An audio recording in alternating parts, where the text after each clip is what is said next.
연립부등식을 풀어보겠습니다. 연립부등식이란 두 개 이상의 부등식이 다음과 같이 중괄호로 묶여져 있는 이런 형태의 부등식을 보고 연립부등식이라고 하는데요.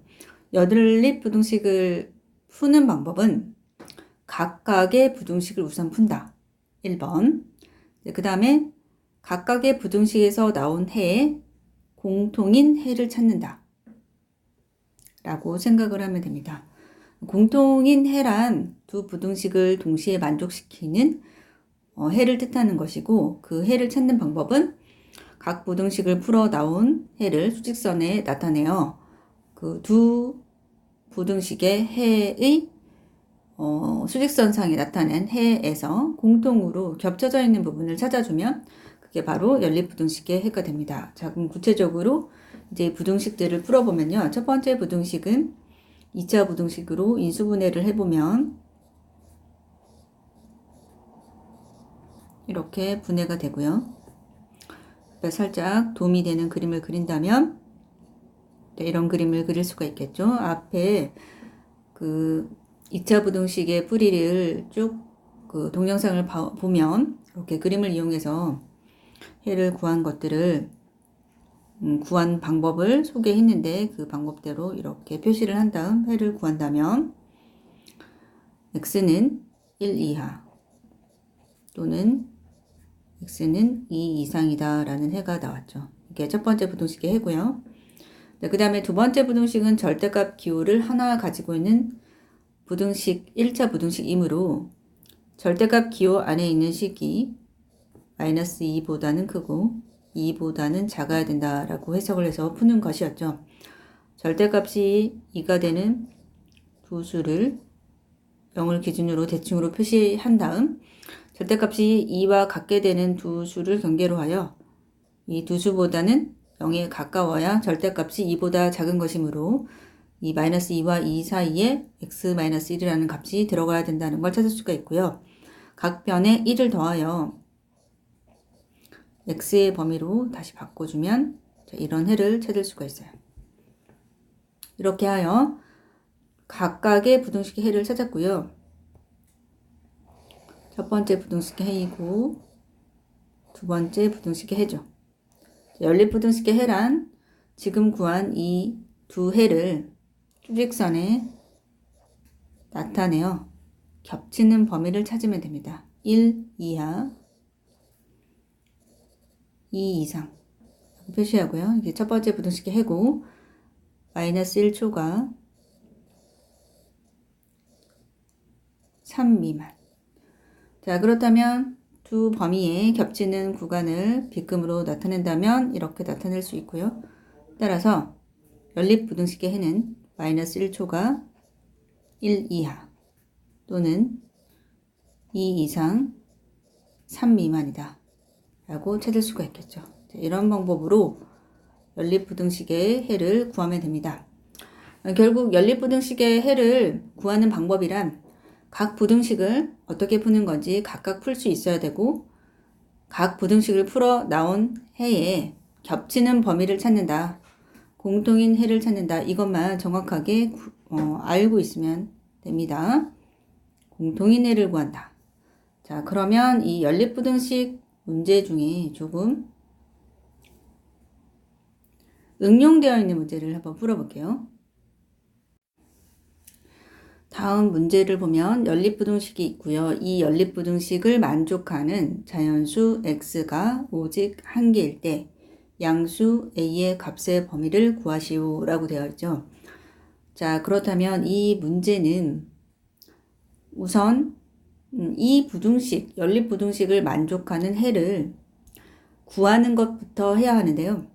a라는 미정계수죠. 모르는 계수가 포함되어 있어서 부등식을 풀 수 없다고 생각한다면 오해이죠.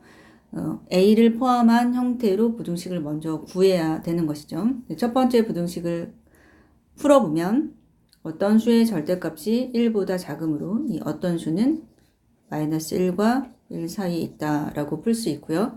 각 변에 a를 더하여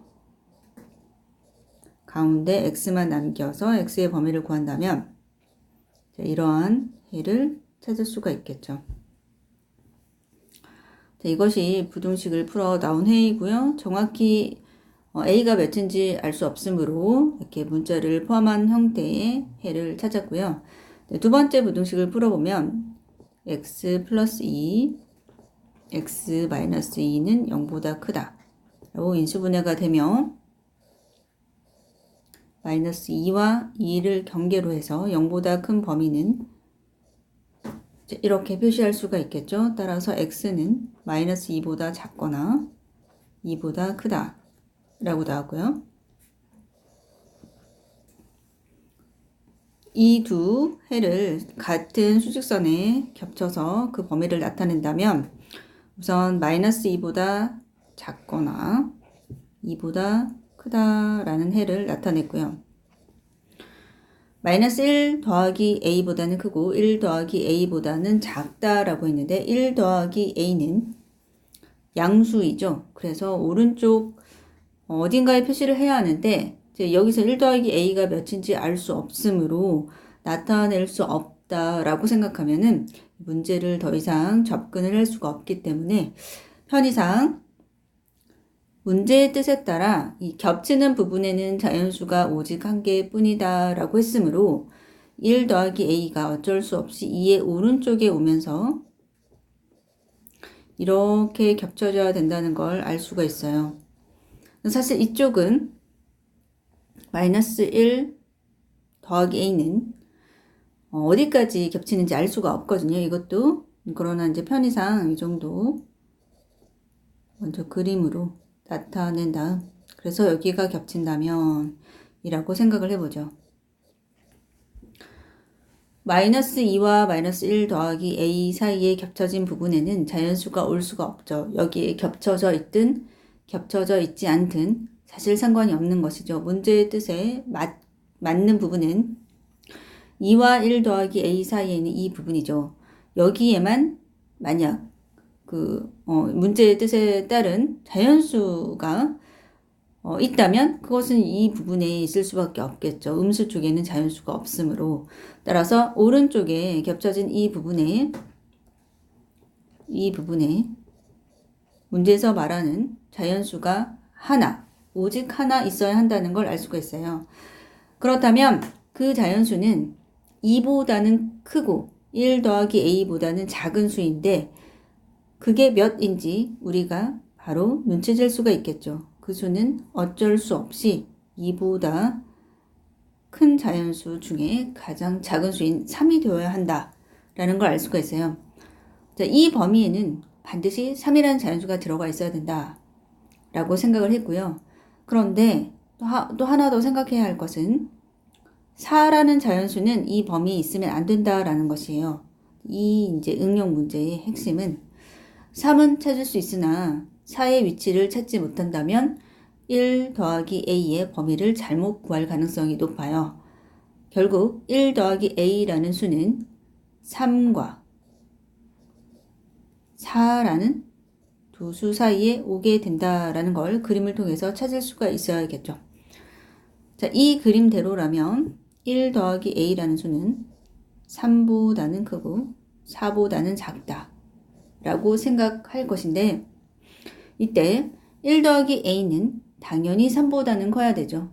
3.1, 3.2 뭐 이런 수가 되어야 된다라고 생각을 하는데 만약 1 더하기 a가 4가 된다면 어떻게 될까요? 이 수가 4라면 이라고 생각하고 밑에 4라고 한번 적어볼게요. 1 더하기 a를 4라고 바꾸는 순간 어때요? 4라는 수는 하얀 동그라미 밑에 적히게 되면서 공통인 범위에는 4는 포함되지 않고 여전히 3만 포함되게 되죠. 따라서 1 더하기 a라는 이 오른쪽 끝 값은 4가 돼도 된다 라는 걸 알 수가 있어요. 최대 4가 되어도 되겠구나. 3.99999까지 4보다 작은 수만 돼 라고 생각할 수 있으나 그렇지 않고 4가 되어도 그 4라는 수는 이 공통인 범위에 속하지 않죠. 범위에는 하얀 동그라미로 끝값을 포함하지 않는 범위이므로 1 더하기 a는 4가 되어도 된다 라고 생각하여 4에 등호를 넣을 수 있다 라고 생각하는 거예요.